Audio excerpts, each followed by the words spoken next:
మహిళా శక్తి ప్రజ్వరిల్లుతోంది.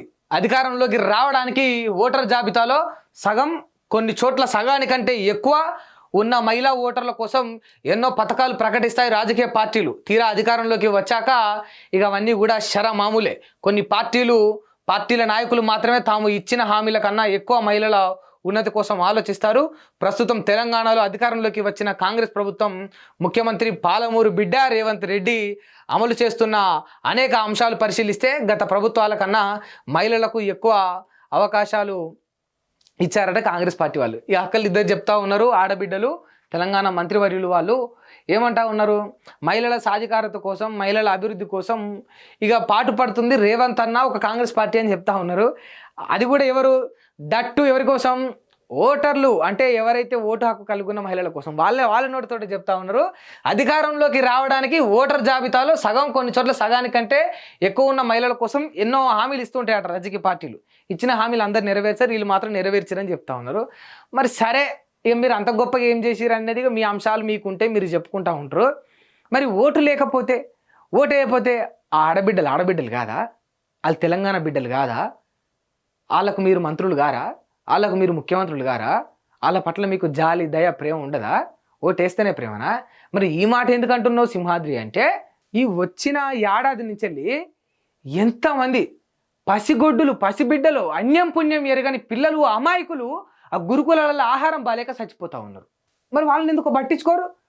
ఇట్లా ఫుడ్ కల్తీ జరుగుతూ ఉంది, ఆహారంలో నాణ్యత లోపించింది, పిల్లలు ఆసుపత్రుల పాలై, అబాసు పాలై అన్యాయంగా చచ్చిపోతూ ఉన్నారని కంప్లైంట్ చేస్తే దీని వెనక బీఆర్ఎస్ వాళ్ళ కుట్రుంది, దీని వెనక అధికారుల కుట్రుంది, కలెక్టర్ పట్టించుకుంటలేడు. వాళ్ళందరూ పట్టించుకోకపోతే మరి మీరందరూ ఏం బిక్తున్నారు? పిల్లలు చచ్చిపోనియా? మహిళల గురించి ఇంత గొప్పగా చెప్తారు కదా, ఒక ఆడబిడ్డగా మీకు తెలుసు కదా.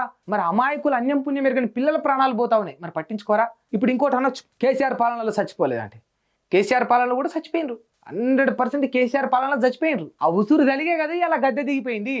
ఆ పాపం ఉసురు అంటదా? ఎక్కడో రాష్ట్రంలో ఒక మారుమూలన ప్రాంతంలో ఒక గురుకులంలో ఒక పిల్లోడు చచ్చిపోతే ఆడ పైన కూర్చున్న ముఖ్యమంత్రికి ఏం సంబంధం ఉంటుందని అనొచ్చు. ఎందుకు ఉండదు? నువ్వు ఒక చైన్ సిస్టమ్ మెయింటైన్ చేసినప్పుడు, హెడ్ నువ్వు అయినప్పుడు, నీ కింద ఉన్న ప్రతి అధికారిని నువ్వు సరిగ్గా నడిపించాలి, ప్రతి దానికి నువ్వు బాధ్యత తీసుకోవాలి. నేరుగా నువ్వు వెళ్ళలేనప్పుడు నీ చుట్టూ ఉన్న బలగాలను నువ్వు స్ట్రాంగ్గా తయారు చేయాలి. నువ్వు ఉన్నా లేకున్నా అక్కడ పని సరిగ్గా జరగడానికే కదా నిన్న కుర్చీలో ఎక్కించింది. అది నిన్నైనా, కేసీఆర్నైనా, రేపు ఇంకెవరినైనా సరే అన్యాయంగా అంతమంది పిల్లల ప్రాణాలు పోతా ఉంటే అటు కేసీఆర్ పట్టించుకోకపోయా నాడు కాలంలో, ఇప్పుడు నువ్వు పట్టించుకోకపోతే చచ్చిపోతుంటే ఎవరు రెస్పాన్సిబిలిటీ? ఆ పిల్లలకేమో మీరు ఇంతవరకు పట్టించుకోరు, వాళ్ళ గురించి మాట్లాడరు, దాని గురించి స్పందించరు, దానికి సమస్య తీర్చరు, సాల్వ్ చేయరు. ఇంకా మహిళా సాధికారత కోసం మేము కృషి చేస్తున్నాం, మహిళల అభివృద్ధి కోసం మా పార్టీ పాటుపడుతూ ఉంది, మహిళలందరినీ కూడా గొప్పగా అభివృద్ధి దిశగా మేము నడిపిస్తూ ఉన్నాం, మొత్తం తెలంగాణలో మహిళలందరూ ఇక ప్రజ్వరిల్లిపోతూ ఉన్నారు అని గిసోంటి వార్తలు పేపర్లలో. ఒక్కసారి ఇగో ఈ పేపర్ నేను చూపిస్తా, ఇదేమ్మ వెలుగమ్మ వెలుగుది, వెలుగుతూనే ఉంటుంది ఇలా వార్తలన్నీ, ప్రభుత్వానికి సంబంధించిన వార్తలే వెలుగుతాయి. ఇక చూడరి ఎటు పోయింది దూరా. ఇందిరమ్మ రాజ్యం దిశగా అడుగులు. ఒక్కటి ఇక మహిళా శక్తి ప్రజ్వరిల్లుతుంది. ఇక ప్రతిపక్షం అంటే ఏందని ఈడొక కౌంటరు ఈడేసిరు కదా.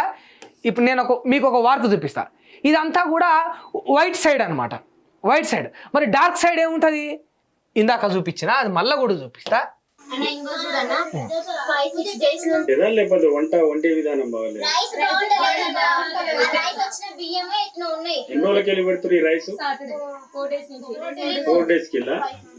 ఇది డార్క్ సైడ్ అంటారు దీన్ని, అంటే చీకట్లో ఉందని కదా దాని మీనింగ్, వెనకాల జరిగేది ఇది. మరి బయటికి చూపించేది ఏంటంటే మహిళా శక్తి ప్రజ్వరిల్లుతోంది, మహిళా శక్తి ముందుకు పోతుంది, మొత్తం మహిళలంతా రాష్ట్రాన్ని ఏలుతా ఉన్నారు, మొత్తం పాలిస్తూ ఉన్నారు, మొత్తం అంతా ఇరగదీసేసిండ్రు, ఎట్లా పడితే అట్లా చేసేసారని గొప్పగా చెప్పుకుంటా ఉంటారు. నేను మీకు ఒక వీడియో చూపిస్తా. ఇది మహిళా శక్తి, వీళ్ళు అభివృద్ధి చేసి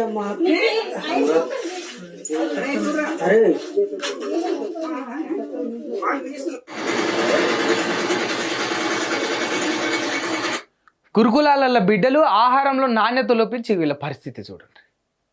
ఆటోలు దిగి ఆసుపత్రులు పోయి బిడ్డ కొట్టుమిట్టులు ఆడుతూ ఉంది. చూడండి, మనకు న్యాయం అనిపించాలి, మనకే పుణ్యం అనిపించాలి. మరి పిల్లల పరిస్థితి గిట్లుందే, మనం ఏమో మీటింగ్లు పెట్టి ఏదో పీకేసినట్టు ఉద్యోగాలు ఇచ్చేసినట్టు మనం ఏదో చెప్పుకుంటా ఉంటాం. రేపు ఉద్యోగాలు సంపాదించుకోవాల్సిన వాళ్ళు చదువుకునే దశలోనే చచ్చిపోతుంటే ఈ ఏదో ఉద్యోగాలు ఇచ్చామని గొప్పగా చెప్పుకుంటే ఎక్కడ కూడా దానికి సింక్ అవుతలేదు, పొంతన లేదు. ఇక అది మీకే తెలవాలి. హిట్ టీవీ యాప్ ని డౌన్లోడ్ చేసుకోండి. ఇందులో short news, live news, entertainment movies అన్ని అవైలబుల్ గా ఉన్నాయి. Please download hit TV app.